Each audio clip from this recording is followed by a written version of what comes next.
Please video like and subscribe this channel. Beginning, the rescue.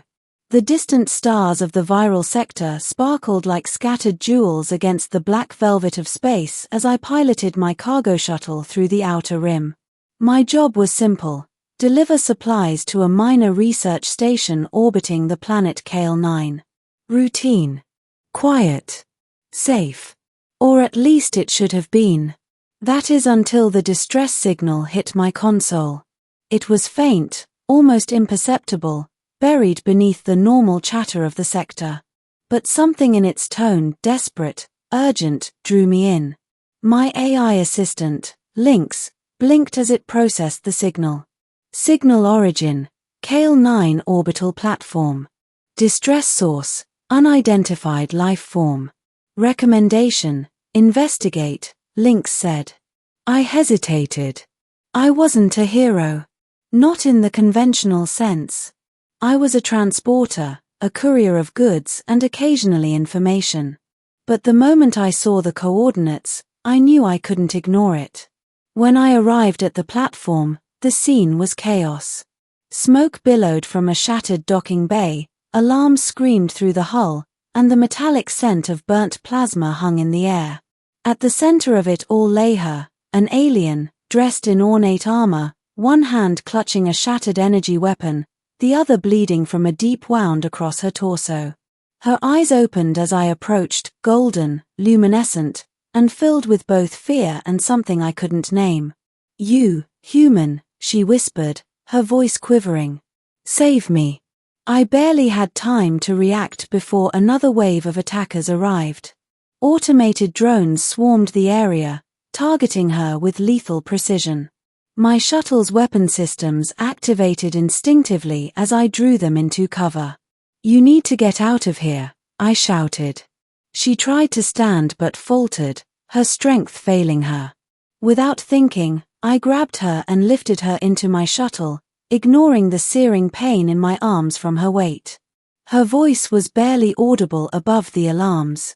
"You saved me, now make me yours." I froze mid-step. At first, I thought it was delirium from injury, or perhaps some alien custom I didn't understand. But the desperation in her gaze made my chest tighten. Something in those words carried weight, urgency, and longing.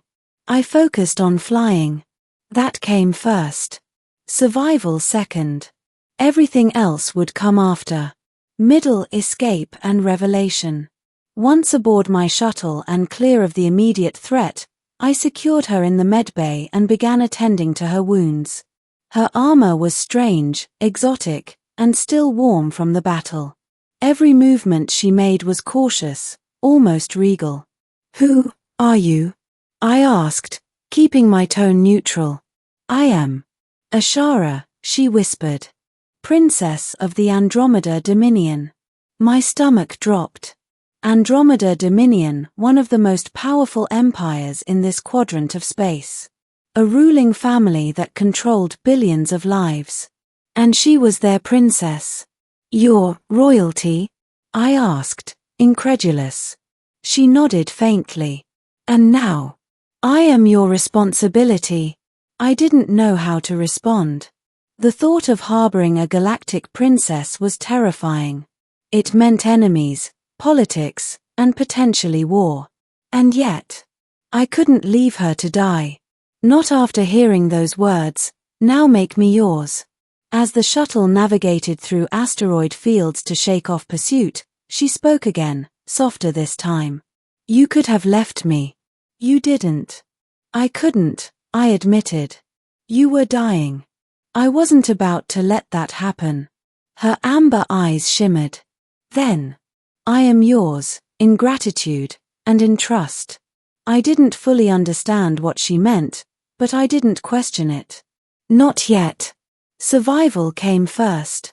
The Dominion forces were relentless.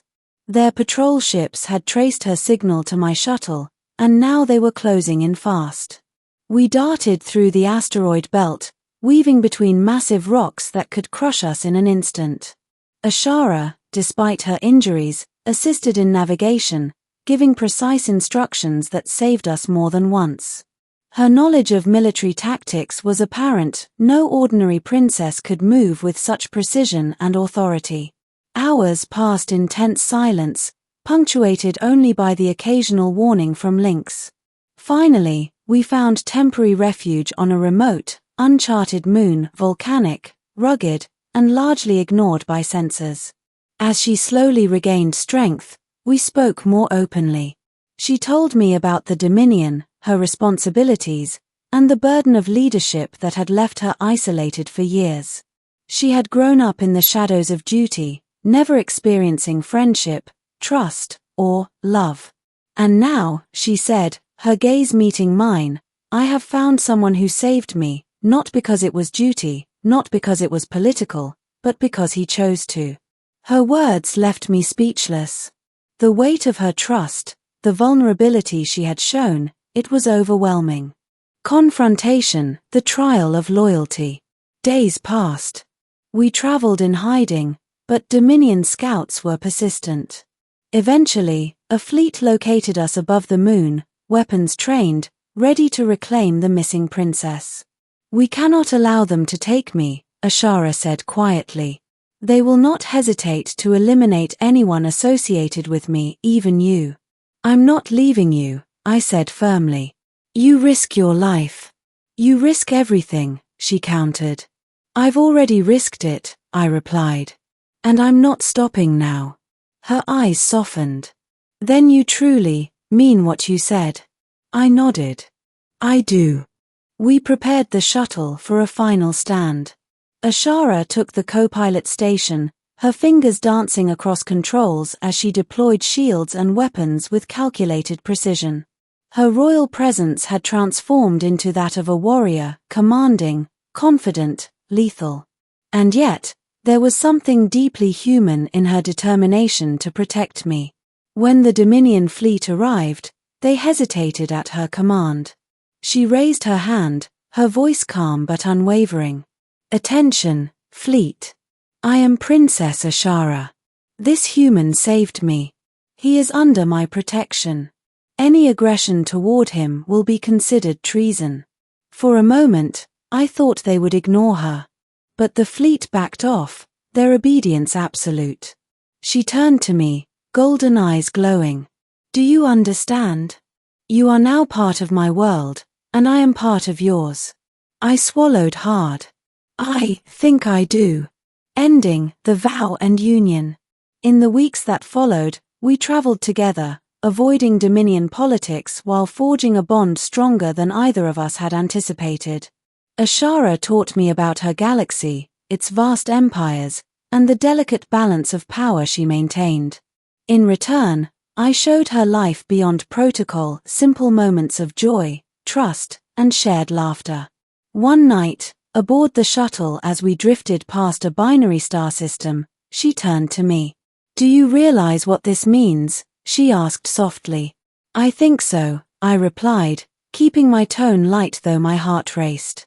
It is not customary for a princess to choose a commoner, she said. But I choose you. You saved me, protected me, and showed me a life I thought I could never have. Will you accept me as your partner, your companion, your wife?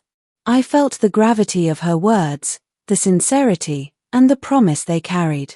Without hesitation, I took her hands in mine. Yes, I said. I will. She smiled, tears glimmering in her eyes. Then let us make our own path, together. From that night on, she was no longer just a princess of a galaxy far away. She was my partner, my equal, my wife. And though countless stars stretched before us, uncertain and infinite, we faced them side by side. A human and an alien princess, bound by fate, courage, and a single moment of choice. The universe had shifted that night, and there was no turning back. Together, we ventured into the cosmos not as ruler and subject, but as equals, as lovers, as companions ready to confront the adventures of the galaxy hand in hand.